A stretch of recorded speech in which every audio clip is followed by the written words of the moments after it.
ҳунарманди халқи тоҷикистон актрисаи номии тоҷик Мариям Исоеваи 80 сола аз коронавирус шифо ёфтааст. Дар ин бора беморхонаи клиникаи шаҳрии бемориҳои сироятии шаҳри Душанбе воқеъ дар маҳаллаи Зарафшон дар саҳифаи фейсбукияш хабар додааст.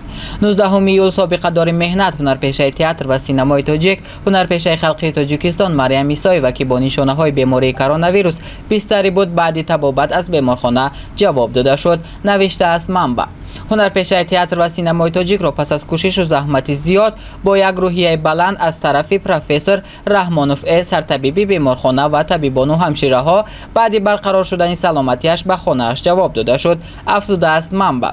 ёдрас мешавем ки пештар хабаре паҳн шуда буд ки Мариям Исоева аз бетаваҷҷӯҳӣ аз ҷониби кормандони соҳаи тиб дар ин бемористон шикоят кардааст. Ман хеле азият мекашам, ҳамшираҳо сӯзандору гузаронида зуд баромада мераванд, ба ман касе нигоҳ намекунад, илтиҷо мекунам ки ба ман парастори алоҳида диҳанд ки ман мемурам, дар ин ҷо аз бетаваҷҷӯҳӣ маро мекушанд, гуфта буд ӯ. Мариям Исоева ҳунарпешаи халқи тоҷикистон 84 сол дошта ҳудуди 20 рӯз дар бемористони бемориҳои сироятӣ дар маҳаллаи Зарафшон бо нишонаҳои коронавирус бистарӣ буд.